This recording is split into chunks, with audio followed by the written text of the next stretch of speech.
नमस्कार मित्रांनो, इमिडिएट टायटनिक चॅनलमध्ये आपलं स्वागत आहे. राज्य शासनाकडून अर्थसंकल्पात बऱ्याचशा योजनांची घोषणा करण्यात आली. त्या घोषणा राबवण्यातही सुरुवात करण्यात आली. अशीच एक योजना ज्येष्ठ नागरिकांसाठी त्याबद्दलचा GR वर आपण चर्चाही केली होती, त्याबद्दलची माहिती आपण दिली होती. परंतु आता जी काय मुख्यमंत्री तीर्थदर्शन योजना ही योजना आहे, या योजनेमध्ये अर्ज प्रक्रिया सुरू झाली आहे. हा अर्ज नेमका कसा करायचा, यामध्ये कोणकोणती कागदपत्रे लागणार, यामध्ये कोण पात्र असणार, या सविस्तर घटकांची चर्चा आजच्या व्हिडिओमध्ये करण्याचा आपण प्रयत्न करणार आहोत. आता मुख्यमंत्री तीर्थदर्शन योजना ही योजना जे काही ज्येष्ठ नागरिक आहेत, जे 60 वर्षापेक्षा वरील जे काही ज्येष्ठ नागरिक आहेत त्या नागरिकांसाठी आहे. त्यांच्यासाठी जे काय तीर्थक्षेत्र आहे, ज्या तीर्थक्षेत्राला त्यांना जायचंय अशी इच्छा आहे, अशा तीर्थक्षेत्रासाठी ते अर्ज करू शकतात. त्यांना शासनाकडून मोफत प्रवास दिला जाणार आहे. आता यामध्ये हा मोफत प्रवास देण्यासाठी पहिली गोष्ट काय पात्रता असणे आवश्यक आहे, वय वर्ष 60 पूर्ण केलेलं असणं आवश्यक आहे त्या व्यक्तीनं.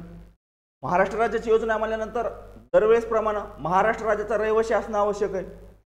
त्यासोबतच त्या व्यक्तीचं वार्षिक कौटुंबिक उत्पन्न हे 2.5 लाख रुपयाच्या आतमध्ये असणं आवश्यक आहे.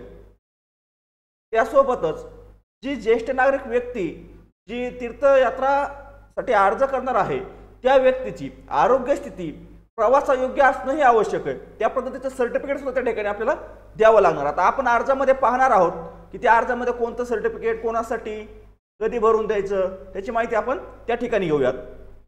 एक फोटो, त्यासोबतच त्या व्यक्तीचा आधार कार्ड, मोबाईल नंबर, आणि जर वय वर्ष 75 पेक्षा जास्त असेल आणि त्या व्यक्तीला जर एक सहाय्यक म्हणजे सोबत एखादी व्यक्ती नेणं आवश्यक वाटत असेल तर त्या व्यक्तीसाठी पुन्हा आणखी वेगळे कागदपत्र आणि आणखी थोडे डॉक्युमेंट वाढतायत.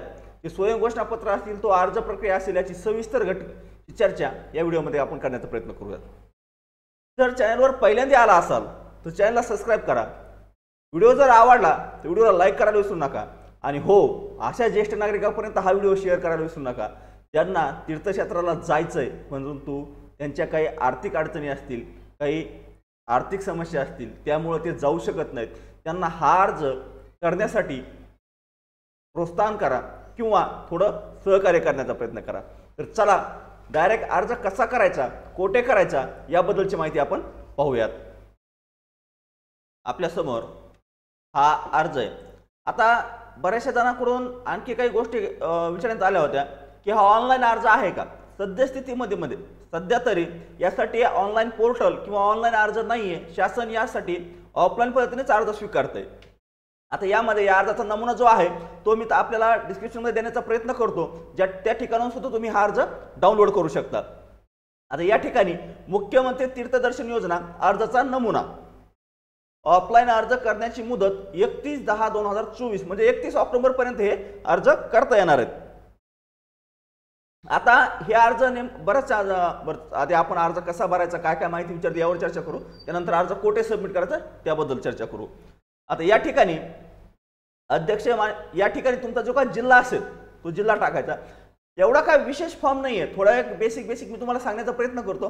प्रत्येक गोष्ट सांगत बसतो तर व्हिडिओ खूप मोठा होत जाईल त्यात, कारण बराच मोठा फॉर्म आहे. हा 9 पेजेसचा फॉर्म आहे टोटल.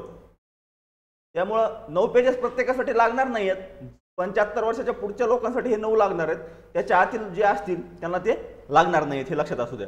आता या ठिकाणी प्रवासाचं ठिकाण कोठे जायचंय ते ठिकाण टाकायचं. अर्जदाराचं नाव, पत्ता, वय, रहिवासी महाराष्ट्राचे आहेत किंवा नाही, आधार नंबर, मोबाईल नंबर, पती पत्नीचे नाव, पत्नी अर्ज करत असेल तर पतीचं नाव, पती अर्ज करत असेल तर पत्नीचं नाव व पतीचा किंवा पत्नीचा या ठिकाणी मोबाईल नंबर, जवळच्या नातेवाईकाची डिटेल या ठिकाणी द्यायची आहे. वार्षिक उत्पन्न मी मग तुम्हाला सांगितलं, वार्षिक उत्पन्न 2.5 लाख रुपयाच्या आत असणं आवश्यक आहे. त्यासाठी काय तुम्हाला काय काय पर्याय दिलेले आहेत, एक तर उत्पन्नाचा दाखला, त्यानंतर अंत्योदय अन्न योजनेचं जे कार्ड आहे ते कार्ड चालू शकतं, किंवा प्राधान्य कुटुंब योजनेचं जे कार्ड आहे ते चालू शकतं, किंवा वार्षिक उत्पन्न 2.5 लाखाच्या आत असलेले मात्र प्राधान्य कुटुंब नसलेले NPS शिधापत्री धारक जे असतील त्यांना सुद्धा या ठिकाणी चालतं. परत शारीरिकदृष्ट्या निरोगी आहात किंवा नाही या ठिकाणी फक्त होय नाही करायचंय। त्यानंतर जीवनसाथी किंवा सहकार्याचे नाव जर 75 वर्ष मी तुम्हाला सांगितलं जो का जीवनसाथी सहाय्यकाची आवश्यकता आहे का, जर 75 वर्षापेक्षा जास्त असल्यासच नसेल तर नाही, तर या ठिकाणी असेल तर होय, त्याचा नाव त्याचा वय 21 ते 50 वर्षाचाच असणं आवश्यक आहे, तो सुद्धा त्याचा मोबाईल क्रमांक त्याचा आधार क्रमांक जो सहाय्यक आपण त्याचं नाव देतोय त्याच्यासाठी आहे। जीवनसाथी सहाय्यकाचे हमीपत्र हे भरायचंय। वैद्यकीय तो सुद्धा आरोग्य क्षेत्राच्या हिशोबाने म्हणजे त्याच्या हेल्थच्या हिशोबाने तो सुद्धा त्या प्रवास करण्यासाठी योग्य असणं पाहिजे आणि त्याबाबतचं जे वैद्यकीय अधिकारी आहेत त्यांच्याकडून प्रमाणपत्र सुद्धा घेणं आवश्यक आहे। त्याचा सुद्धा फॉर्मॅट या ठिकाणी दिलेला आहे, त्या फॉर्मॅटवर नाव टाकून त्या अधिकाऱ्याची त्या ठिकाणी सही शिक्का घेणं आपल्याला आवश्यक असणार आहे। मी माझ्या कुटुंबातील सदस्य आयकरदाता आहे किंवा नाही यामध्ये जे काय प्रश्न विचारलेत हे आहे किंवा नाही मध्ये द्यायचे। एवढे प्रश्न आहेत ते मला वाटतं 17, 18, 19, 20, 22 पर्यंत प्रश्न आहेत ते, त्या 22 पर्यंत आहे किंवा नाही या प्रमाणात माहिती द्यायची। त्यानंतर हे हमीपत्र आहे ते हमीपत्र सुद्धा या ठिकाणी भरून द्यायचे, ते व्यवस्थित वाचा, वाचल्यानंतर त्या ठिकाणी अर्जदाराचं नाव आणि सही करून त्या ठिकाणी। आता त्यानंतर मुख्यमंत्री तीर्थदर्शन योजना अर्जदाराचे हमीपत्र जे हमीपत्र आहे ते हमीपत्रात सुद्धा ॲज इट इज जे आपण फॉर्ममध्ये माहिती दिली तीच या ठिकाणी भरून द्यायची। यामध्ये खाली हमीपत्र देणाऱ्याचे नाव, स्वाक्षरी, या गोष्टी, दिनांक, ठिकाण एवढं भरायचं। त्यानंतर या ठिकाणी अर्जाची मूळ प्रत, कागदपत्राचे नाव आणि आहे किंवा नाही, तर अर्जदाराचं आधार कार्ड, रेशन कार्ड स्वतः सही केलेलं, आता या ठिकाणी असे दिलेले आहेत ज्या गोष्टी या ठिकाणी मागवलेल्या आहेत तर टोटल तुम्हाला या ठिकाणी सादर करणं आवश्यक आहे। त्यानंतर हे जे आहे हे तुम्ही अर्ज सबमिट केल्यानंतर तुम्हाला ऑफलाईन पद्धतीमध्ये अर्ज सबमिट करायचा आहे, त्याची या ठिकाणी आपल्याला पोच पावती दिली जाणार आहे। ही जी काय आहे खाली फॉर्म हे आपल्याला कार्यालयीन उपयोगासाठी असतं, हे आपल्याला पोच पावती म्हणून दिलं जाणार आहे।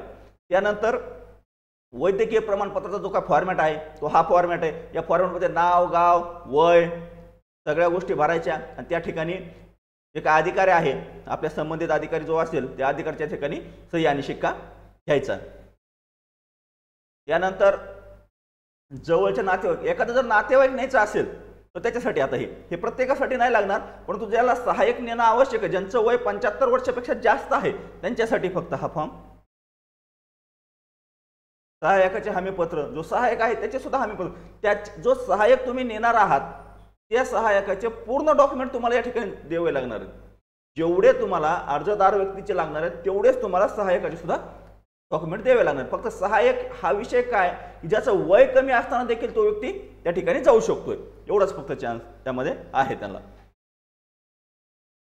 झालं, मुख्यमंत्री तीर्थदर्शन जीवनसाथी सहाय्यकाचं वैद्यकीय प्रमाणपत्र सुद्धा या ठिकाणी लागणार। आता ॲज इट इज सेम जे आपण वर पाहिले तेच कागद सहाय्यकासाठी सुद्धा लागणार आहेत। आता यामध्ये आता हा अर्ज, या अर्जाचे PDF आणि कसा भरायचा याबद्दल चर्चा आपण केली, परंतु या अर्जासोबत जे डॉक्युमेंट आहेत त्याची लिस्ट त्या PDF मध्ये आहे। जे डॉक्युमेंट त्यासोबतच जे हमीपत्र आहेत ते हमीपत्र, स्वयंघोषणा प्रमाणपत्र या सर्व गोष्टी व्यवस्थित त्या फॉर्ममध्ये फिल करून त्या फॉर्मचे लिंक मी तुम्हाला डिस्क्रिप्शनमध्ये देतो आणि डिस्क्रिप्शनमध्ये लिंक देतो म्हटल्यानंतर डिस्क्रिप्शनमध्ये चेक करत जावा, कारण बऱ्याच वेळा काय होतं डिस्क्रिप्शनमध्ये लिंक देतो म्हटल्यानंतर नाही सापडत, तिथं लिंक दिलेली त्या ठिकाणी मी क्लिअर कट मेन्शन करून देतो की हा अर्ज किंवा याची PDF यासाठी लिंक दिलेली, त्याचा वाचा, थोडं वाचल्यानंतर तुमच्या लक्षात येईल त्या ठिकाणी काय दिलेलं आहे। आता हा फॉर्म फिलअप केल्यानंतर म्हणजे भरल्यानंतर आपल्याला हा फॉर्म जमा कुठे करायचा, बऱ्याचशा जणांचा प्रॉब्लेम आहे हा फॉर्म जमा कुठे करायचा। आता जरी आपण हा अर्ज जिल्हा परिषदच्या नावाने देत असोल तरी सुद्धा जे काय अध्यक्ष असतील काय असतील त्यांच्या नावाने जरी आपण देत असाल तरी हा अर्ज आपल्या पंचायत समिती लेवलला जमा केला जातोय।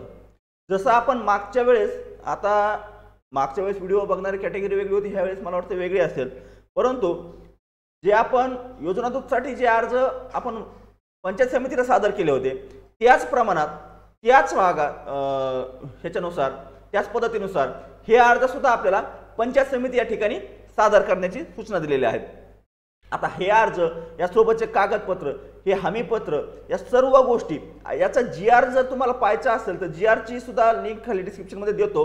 त्यासोबतच आपण मला वाटतं या GR वर सुद्धा व्हिडिओ बनवलेला आहे, की या योजनेबद्दल, कशी योजना राबवणार, काय त्यात पात्रता क्रायटेरिया काय असणार, याचा GRच्या माध्यमातून सुद्धा आपण माहिती देण्याचा प्रयत्न केला होता. आता अर्ज सादर करण्याबद्दल झालं. याच्या व्यतिरिक्त जरी आपल्या मनात काही शंका असतील, काही समस्या असतील, आपल्या काही अडचणी असतील, अर्ज सादर करणे झालं, अर्जाची लिंक झाली, अर्जासोबत कागदपत्रे कोणती, अर्जाची पात्रता कोणती, या सर्व घटकांची चर्चा आपण या अर्जाच्या माध्यमातून, आजच्या व्हिडिओच्या माध्यमातून केली आहे. याच्या व्यतिरिक्त जरी आपले काही प्रश्न असतील तरी आमच्यापर्यंत कमेंटच्या माध्यमातून मांडा, व्हॉट्सअप ग्रुपच्या माध्यमातून, व्हॉट्सअप ग्रुपमध्ये असेल तर तिथून कॉन्टॅक्ट करण्याचा प्रयत्न करा, टेलिग्रामच्या माध्यमातून करा. प्रत्येक जागेवर आम्ही आपल्याला रिप्लाय देण्याचा प्रयत्न करू. एक विनंती आहे, जे व्हिडिओ पाहत असतील ते पात्र असतील किंवा नसतील, परंतु जे व्हिडिओ पाहताय त्यांच्यासाठी एक विनंती आहे, शासनाची ही योजना, तीर्थदर्शन योजना, जे काय एक पुण्याचं काम म्हटलं जातं, ते पुण्याचं काम आपल्यामार्फत थोडं काहीतरी होऊ द्या अशी आपल्याला विनंती करतो. जे काय आपल्या जवळील ज्येष्ठ नागरिक असतील आणि त्यांना अशा योजनेची माहिती नसेल किंवा अर्ज कसा करायचा, कोठे करायचा, या पद्धतीची ज्यांना कल्पना नाही, त्यांना थोडं सहकार्य करण्याची भावना ठेवा. थोडं सहकार्य करून त्यांनाही पुढे तीर्थदर्शनासाठी जाण्यासाठी योग्य मार्गदर्शन करा. त्यांचे अर्ज जे आहे ते फिलअप करून द्या. तर चला, जर व्हिडिओ आवडला असेल तर व्हिडिओला लाईक करायला विसरू नका. चॅनलवर जर पहिल्यांदा आला असाल तर चॅनलला सबस्क्राईब करा, जेणेकरून येणाऱ्या प्रत्येक शासकीय योजनेचा अपडेट आपल्यापर्यंत तात्काळ मिळत राहील. तर चला, धन्यवाद. आजच्या व्हिडिओमध्ये एवढीच माहिती. भेटूया नेक्स्ट व्हिडिओमध्ये नेक्स्ट पॉईंट सोबत. नमस्कार मित्रांनो, लिमिटेड टायटनिंग चॅनलमध्ये आपलं स्वागत आहे.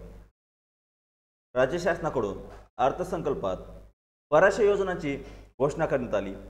त्या घोषणा राबवण्यातही सुरुवात करण्यात आली. अशीच एक योजना ज्येष्ठ नागरिकांसाठी, त्याबद्दलचा GRवर आपण चर्चाही केली होती, त्याबद्दलची माहिती आपण दिली होती. परंतु आता जी काय मुख्यमंत्री तीर्थदर्शन योजना ही योजना आहे, या योजनेमध्ये अर्ज प्रक्रिया सुरू झाली आहे. हा अर्ज नेमका कसा करायचा, यामध्ये कोणकोणती कागदपत्रे लागणार, यामध्ये कोण पात्र असणार, या सविस्तर घटकांची चर्चा आजच्या व्हिडिओमध्ये करण्याचा आपण प्रयत्न करणार आहोत. आता मुख्यमंत्री तीर्थदर्शन योजना ही योजना जे काय ज्येष्ठ नागरिक आहेत, जे 60 वर्षापेक्षा वरील जे काय ज्येष्ठ नागरिक आहेत त्या नागरिकांसाठी आहे. त्यांच्यासाठी जे काय तीर्थक्षेत्र आहे, ज्या तीर्थक्षेत्राला त्यांना जायचंय अशी इच्छा आहे, अशा तीर्थक्षेत्रासाठी ते अर्ज करू शकतात. त्यांना शासनाकडून मोफत प्रवास दिला जाणार आहे. आता यामध्ये हा मोफत प्रवास देण्यासाठी पहिली गोष्ट काय पात्रता असणे आवश्यक आहे, वय वर्ष 60 पूर्ण केलेलं असणं आवश्यक आहे त्या व्यक्तीनं. महाराष्ट्र राज्याची योजना म्हणल्यानंतर दरवेळेसप्रमाणे महाराष्ट्र राज्याचा रहिवासी असणं आवश्यक आहे. त्यासोबतच त्या व्यक्तीचं वार्षिक कौटुंबिक उत्पन्न हे 2.5 लाख रुपयाच्या आतमध्ये असणं आवश्यक आहे. त्यासोबतच जी ज्येष्ठ नागरिक व्यक्ती जी तीर्थयात्रासाठी अर्ज करणार आहे त्या व्यक्तीची आरोग्य स्थिती प्रवासायोग्य असणंही आवश्यक आहे. त्या पद्धतीचं सर्टिफिकेट सुद्धा त्या ठिकाणी आपल्याला द्यावं लागणार. आता आपण अर्जामध्ये पाहणार आहोत की त्या अर्जामध्ये कोणतं सर्टिफिकेट, कोणासाठी, कधी भरून द्यायचं, त्याची माहिती आपण त्या ठिकाणी घेऊयात. एक फोटो, त्यासोबतच त्या व्यक्तीचा आधार कार्ड, मोबाईल नंबर, आणि जर वय वर्ष 75 पेक्षा जास्त असेल आणि त्या व्यक्तीला जर एक सहाय्यक म्हणजे सोबत एखादी व्यक्ती नेणं आवश्यक वाटत असेल तर त्या व्यक्तीसाठी पुन्हा आणखी वेगळे कागदपत्र आणि आणखी थोडे डॉक्युमेंट वाढतायत. ते स्वयं घोषणापत्र असतील, तो अर्ज प्रक्रिया असेल, याची सविस्तर चर्चा या व्हिडिओमध्ये आपण करण्याचा प्रयत्न करूयात. जर चॅनलवर पहिल्यांदा आला असाल तर चॅनलला सबस्क्राईब करा. व्हिडिओ जर आवडला तर व्हिडिओला लाईक करायला विसरू नका. आणि हो, अशा ज्येष्ठ नागरिकांपर्यंत हा व्हिडिओ शेअर करायला विसरू नका ज्यांना तीर्थक्षेत्राला जायचंय, परंतु त्यांच्या काही आर्थिक अडचणी असतील, काही आर्थिक समस्या असतील, त्यामुळे ते जाऊ शकत नाहीत. त्यांना हा अर्ज करण्यासाठी प्रोत्साहन करा किंवा थोडं सहकार्य करण्याचा प्रयत्न करा. तर चला, डायरेक्ट अर्ज कसा करायचा, कोठे करायचा याबद्दलची माहिती आपण पाहूयात.